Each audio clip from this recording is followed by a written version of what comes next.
मंडली आज मासर द्वितीय रविवार बाल संगत एवं महिला संगत आनंद प्राप्ति होची। साधु मंडली आपण माने निजर दैनंदिन कार्यक्रम जीवन को सत्संग जी एठारे आनी जो सत्संग रे लगौचंती सत्संग जी वास्तव रे आपण माने महान सत्संग जी। सत्संग जी कहा जाए जैसे संगत वैसे रंगत सत्संग जी। पारसमणि जेभली लुहा को छुईदेले लुहा सुନରେ परिणत हो जाए से भली सत्संगत ए सन्थ मानकर जो अवदान ए समाज पई अतुलनीय सत्संगत। आपण माने तो बहुत जन का नाम सुनिथिबे जेमिति दस्यु रत्नाकर आंगुलीमाला डाकू एमाने समस्ते ए सन्थंकर शरणापन्न होई आज जड़े बहुत बड़ बड़ ज्ञानी हो जाइछन्ते सत्संगत जेमिति दस्यु रत्नाकर आज जे के रामायण रचयिता सत्संग जी आमको वाल्मीकि नाम जनाशुना सत्संग जी।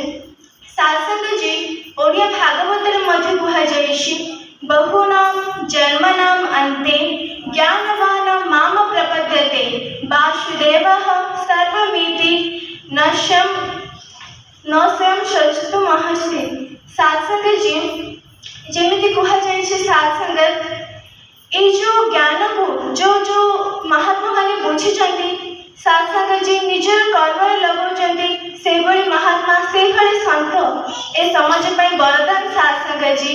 जे भले कहा जाए सत्संग आग लगी आकाश में छेड़छेड़ गिरे अंगार आग लगी आकाश में छेड़छेड़ गिरे अंगार संत न होते जगत में जल मरता ये संसार सत्संग जी। सत्संग जी जदि आज संत समाज ये न थाते ताहले ए जो धरा केबठु नष्टभ्रष्ट हो जाता सत्संगत।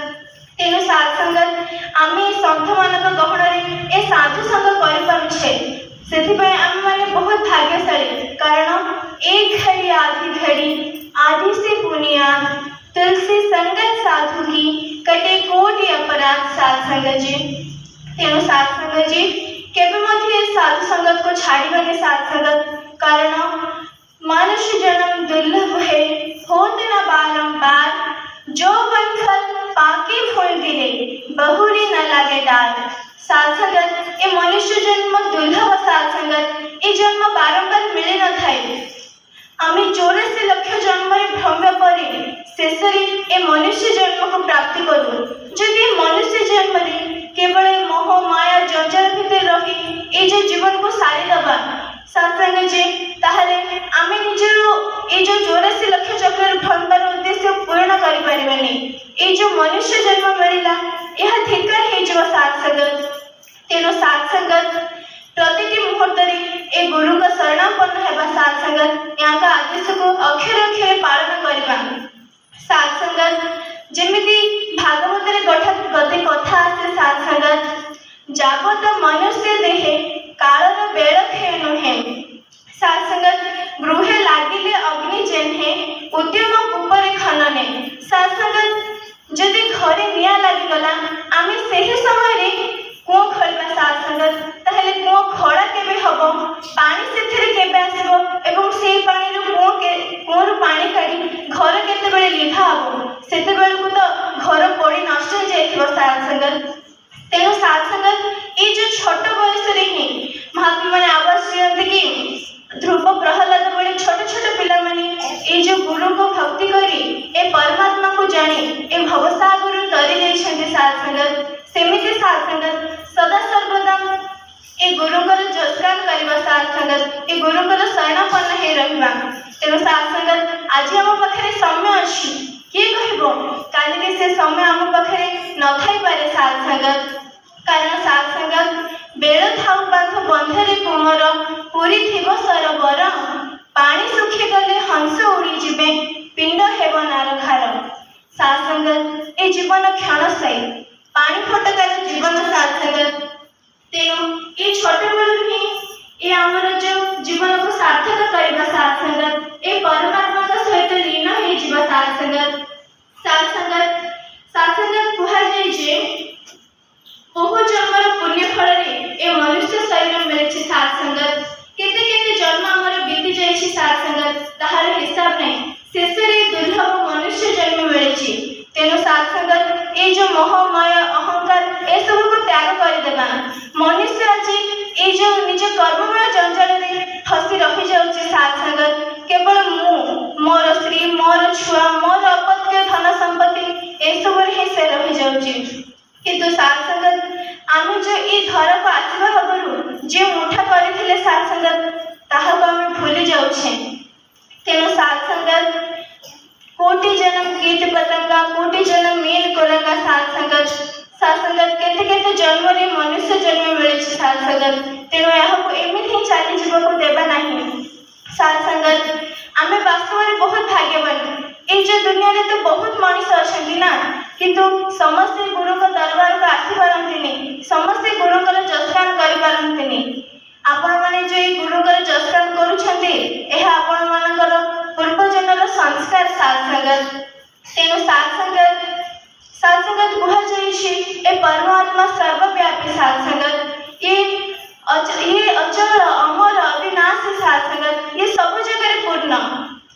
ताकू कहार आकू केही मध्य तार किछि क्षति करि पारंतिनी। जेमिति कुहा जाय नैनम छिन्दन्ति शस्त्राणि नैनम दहति पावक न चैनम क्लेदयन्ति पो न शस्यति मारुतः साथ संगत ए सब तो जते बेले आ पाखरे पहुंची पानतिनी ताले आर क्षति केभଳି करिवे साथ संगत ने आपको को शस्त्र पाखरे पहुंची पारेनी तेनु से आपको छेदन करि पारेनी, जल पाखरे पहुंची पारेनी तेनु आपको ओदा करि पारेनी, वायु पाखरे पहुंची पारेनी तेनु आपको सुक्ष करि पारेनी साथ संगत। कारण साथ संगत ये अमर, ये निराकार, ये अविनाशी साथ संगत। तेनु साथ संगत ए जो सद्गुरु हम जीवन रे आसी ये सुंदर ब्रह्म ज्ञान को हमको प्राप्त करेछंती। आमे सब बेले ए गुरुकर शरणापन्न रहिबा साथ संगत कुहा जाइछे ओयम अच्छद्य ओयम अक्लेद्य ओहाद्य ओसस्य एवजः नित्यः सर्वगतः स्थाणुजल ओयम सनातनः। साथ संगत ये जो परमात्मा अविनाशी साथ संगत जहार रूप रंग वर्ण किछि नाही साथ संगत आमे ताको जो भले देखिबा से हमको से भले देखा जिवे साथ संगत। आम समस्त देहरे से विराजमान साथ संगत। तेणु आमे समस्त एक साथ संगत। जेमिति संतत निरंकारी मिशन सब बेले कहि आसुछि एक ज्योति है सबदे अंदर निरहे चाहे नारी है शूद्र वैश्य और ब्राह्मण क्षत्रिय प्रभु की रचना सारी है। आमे सिना आज जाति मत भेद भाव अलग अलग हो जाइछु किंतु आमे समस्त तो एक मनुष्य एक ईश्वर का संतान ना साथ संगत। तेणु साथ संगत निज भितर ये जो परमात्मा को देखी सदा सर्वदा समस्त भाईचारार भाव नहीं बंचिबा साथ संगत।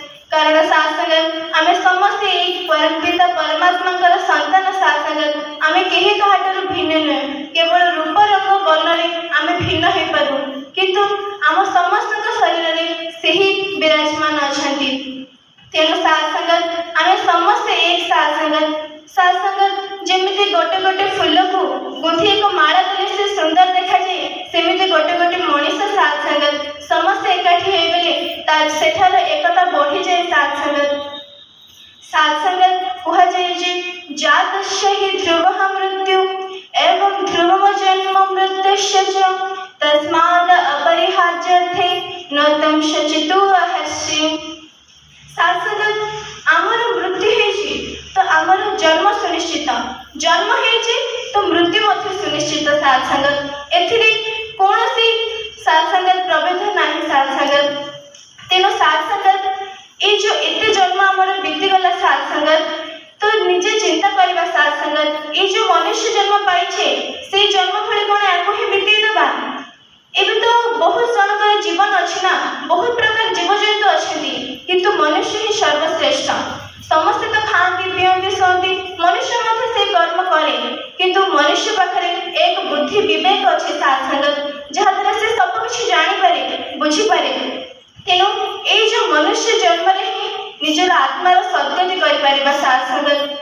जदि ए समय आमे जो गुरु को दरबार को आसीबानी भाबिबा एबे तो मोर समय हेनी एबे ए जो मोह माया रे किछ रोजगार करबी किछ धन संपत्ति अर्जन करबी जे समय वृद्ध अवस्था रे जे मु गुरु कर शरणापन्न हेबी ए गुरु कर भक्ति करबे किंतु साथ संगत सेते बेलको हमर कोन हेइथि आमे निजे ନିଜେ ବି ଜାଣିନି। ସାତ ସଂଗତ କାହାର ଆଖି ଏତେ ହେଲେ କାହାର ଯେ ଆମର 24 ତତ୍ତ୍ୱରେ ଏଇ ଯେଉଁ ତିଆରି ଏଇ ଯେଉଁ ଶରୀରର କ'ଣ ଅବସ୍ଥା ହେଇଥିବ ଆମେ ଜାଣିନି। ସାତ ସଂଗତ କାହାର ଆଖି ନଷ୍ଟ ହେଇଯାଇଥିବ, କାହାର ହାତ ନଥିବ। ସାତ ସଂଗତ ଆମେ ଗୋଟେ ଅକର୍ମ ସଦୃଶ ହେଇଯାଇଥିବା, ସେତେବେଳେ କ'ଣ ଏଇ ଗୁରୁଙ୍କ ଶରଣାପନ୍ନ ହେବା? ତେଣୁ ସାତ ସଂଗତ ଏ ଯେଉଁ ଆମେ ବିତେଇ ଦେଉଛେ, ଗୀତରେ ମଧ୍ୟ ସୁନ୍ଦର ଭାବ ଥାଏ, ବାଳ ଅବସ୍ଥା ଗଲା ଧୂଳି ଖେଳରେ, କିଶୋର ବି ଗଡ଼ିଗଲା ସାଙ୍ଗ ମଳରେ, ସ୍ତ୍ରୀ ପିଲା ରସି ମଞ୍ଜି ବୟସ୍କ କାଳେ, ବୃଦ୍ଧା ଅବସ୍ଥା ଗଲା ରୋଗ ଶଯ୍ୟାରେ। ଏମିତି ଭାବେ ତାଙ୍କ ଜୀବନ ଚାଲିଗଲା ନା, ତ କେତେବେଳେ ଦରବାରକୁ ଆସିଲେ ଆମେ? ତେଣୁ ସାତ ସଂଗତ ଏଇ ଯେଉଁ ଗୁରୁଙ୍କର ଭକ୍ତି କରିବାର କୌଣସି ମଧ୍ୟ ବୟସ ସୀମା ନଥାଏ। ଯେ ଯେତେବେଳେ ଚାହିଁଲା, ଯେଉଁ ସମୟରେ ଚାହିଁଲା, ଯେଉଁ ବୟସରେ ଚାହିଁଲା ଏ ଗୁରୁଙ୍କୁ ଭକ୍ତି କରିପାରିବ ସାତ ସଂଗତ, କାରଣ ଆମେ ସମସ୍ତେ ସମାନ ସାତ ସଂଗତ। ତେଣୁ ସାତ ସଂଗତ ସବୁବେଳେ ମହାତ୍ମା ମାନେ କୁହନ୍ତି ଏଇ ଯେଉଁ ଅଜର ଅମର ଅବିନାଶୀ ସହ ରତପ୍ରତ ଭାବେ ଯୋଡ଼ି ରୁହ ସାତ ସଂଗତ। ଏଇ ଯେଉଁ ସଦ୍ଗୁରୁଙ୍କ ଦ୍ୱାରା ପ୍ରଦତ୍ତ ଏ ଜ୍ଞାନକୁ ନିଜର ଦୈନନ୍ଦିନ କାର୍ଯ୍ୟରେ ଲଗାଇବା ପାଇଁ ଚେଷ୍ଟା କର, କାରଣ ଖାଲି ଜ୍ଞାନ ନେଇଗଲେ ଆମର ଜୀବନ ସାର୍ଥକ ହବନି, ତାକୁ ବୁଝି ଜାଣି ନିଜ କର୍ମରେ ଲଗେଇବା ଆବଶ୍ୟକ ସାତ ସଂଗତ। ତେଣୁ ସାତ ସଂଗତ କୁହାଯାଏ ଯେ ଭଉଣୀ ମଧ୍ୟ ପୂର୍ବରୁ କହୁଥିଲେ, ପଙ୍କିଳ ଯେହେ ପଙ୍କି ଥାଇ ପଙ୍କତା ଦେହେ ନ ଲାଗଇ, ବ୍ରହ୍ମକୁ ଚିହ୍ନଇ ଯେ ନର ନିକଟେ ଲଭେ ମୋ ପୟର। ସାତ ସଂଗତ ପଙ୍କିଳର ଅର୍ଥାତ୍ ପଙ୍କର ଜାତ ପଦ୍ମ। ସାତ ସଂଗତ ସେ ପଦ୍ମ ମାଟି ତଳ ଭିତରେ ରହିଥାଏ ସତ, କିନ୍ତୁ ସେସବୁ ତାକୁ ସ୍ପର୍ଶ କରିପାରନ୍ତିନି। ସେମିତି ଏ ଯେଉଁ ପରମାତ୍ମା, ଏ ପରମାତ୍ମାକୁ କୌଣସି ମୋହ ମାୟା ସ୍ପର୍ଶ କରିପାରେନି ସାତ ସଂଗତ। ତେଣୁ ସାତ ସଂଗତ ୟାଙ୍କୁ ଜାଣି ସଦା ସର୍ବଦା ୟାଙ୍କୁ ମାନିବା ସାତ ସଂଗତ। ତେଣୁ ସାତ ସଂଗତ ଯେମିତି କୁହାଯାଇଛି ସାତ ସଂଗତ ଜି ଗୁରୁତେ ସାକ୍ଷାତ ଈଶ୍ୱର, ଗୁରୁକୁ ନ ମଣିବ ନର, ଗୁରୁଟି ସର୍ବଦେବମୟୀ ମୁହିଁ ବସଏ ଗୁରୁ ଦେହେ, ଏଘେନି ଗୁରୁ ଭଗବାନ ସେ ନୁହେଁ ମନୁଷ୍ୟ ସମାନ। ସାତ ସଂଗତ ଆମ ସମସ୍ତଙ୍କ ଜୀବନରେ ଗୁରୁ ଥାନ୍ତି ସାତ ସଂଗତ। ଗୁରୁ ବିନା ଭବନିଧି ତରେଇ ନ ହୁଏ, ଯୋଉ ବିରଞ୍ଚି ଶଙ୍କର ସମ ହୁଏ। କି ଯେତେ ବଡ଼ ହଉନା କାହିଁକି ତାକୁ ଏ ଗୁରୁଙ୍କ ଦରବାରକୁ ଆସିବାକୁ ପଡ଼ିଥାଏ। ନିଜ ଜୀବନରେ ଯଦି ଗୁରୁ ନାହାନ୍ତି ତାହେଲେ ଆମେ କୌଣସି କାର୍ଯ୍ୟ କରିପାରିବେନି ସାତ ସଂଗତ। ଛୋଟରୁ ନେଇ ବଡ଼ ହେବା ପର୍ଯ୍ୟନ୍ତ ଆମ ଜୀବନରେ ଅନେକ ପ୍ରକାର ଗୁରୁ ଥାନ୍ତି। ପ୍ରଥମତଃ ଆମର ପିତାମାତା, ଯିଏ ଆମକୁ ଏ ଧରାପୃଷ୍ଠକୁ ଆଣି ଏଇ ଯେଉଁ ଧରାପୃଷ୍ଠରେ କ'ଣ କରିବା ଉଚିତ ଅନୁଚିତ ସବୁ କିଛି ଶିଖେଇଥାନ୍ତି। ଦ୍ୱିତୀୟତଃ ଆମେ ଯେଉଁ ଶିକ୍ଷା ଅଧ୍ୟୟନ କରୁ ସାତ ସଂଗତ ଆମର ଶିକ୍ଷାଗୁରୁ ଯେକୌଣସି ବି। ତୃତୀୟରେ ଆମେ ଯେତେବେଳେ ଜାଣୁ ଏଇ ଯେଉଁ ନିରାକାର ପରମ ବ୍ରହ୍ମ ପରମାତ୍ମା ଇଏ ହେଉଛନ୍ତି ଆମର ଗୁରୁ ସାତ ସଂଗତ। ସାତ ସଂଗତ ଆମେ ଆଜି ନିଜର ଗୁରୁଙ୍କ ପାଇଁ ଏତେ ସବୁ କିଛି ଆଗକୁ ଆସିପାରିଛନ୍ତି ସାତ ସଂଗତ।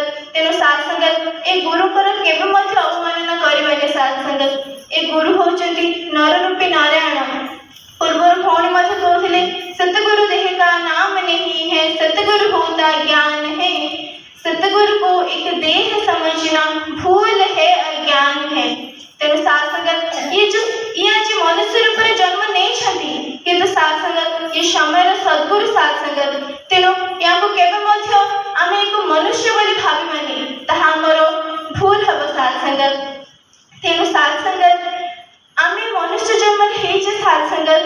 सात संगत जदि के संपर्क आमको छाड़ी चली जाती आमे शोक करू दुखी हो, किंतु सात संगत ताहा करबा एक दृष्टि भूल अटे सात संगत।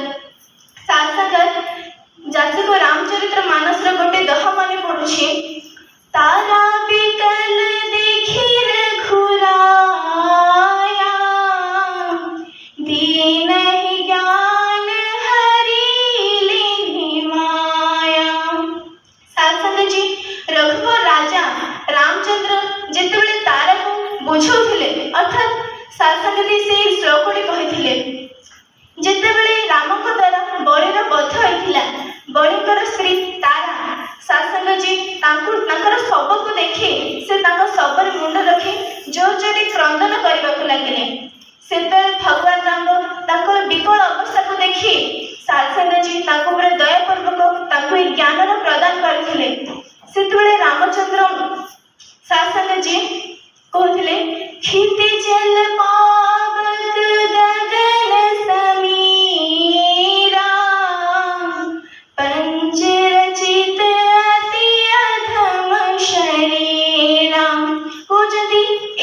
पंचतत्व रचित ये जो शरीर तू ये शरीर पे कांदुछु जदि कांदुछु ये शरीर तो सम्मुखरे अछि ताहले काहे कि कांदुछु तापर शासन जे कहउछंती प्रगतिशतेनु तत्वागी सवा जीवन नित्य के ही लगी तुमरो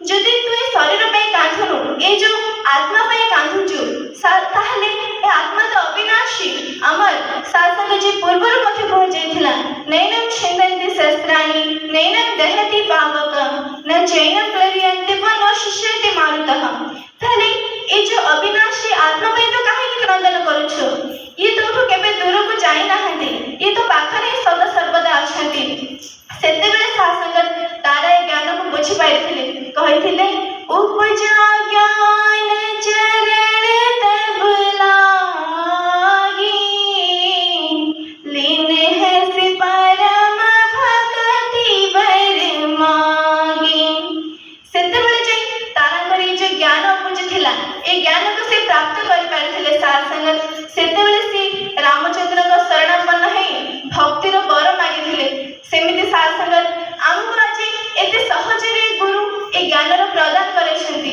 ता माने भाग्यशाली ना शासनगत तेनु शासनगत निजर अंतिम श्वास पर्यंत केबे मध्य ए जीवन को छाड़ीबाने ए जो सत्य को छाड़ीबाने शासनगत कारण आमे जेहेतु जानि देले ए जीवन क्षणस्थायी पानी फटकर जीवन केते बेले जे कोन हबो किछि कहि पारिबाने तेनु आज बहाना मिली गला भलो लागुनी काम अछि शासनगत ए सब चलिबनी किछि समय पाई मध्य जदि साधु संग में बसिबा हमर जीवन धन्य हे जीव शासनगत दासी तो अधम शासनगत कहबे भीतर कोन त्रुटि थिले दासी को चरण धूଳି भाबी क्षमा करे देबे प्यारे प्यारे शासनगत जी प्यारे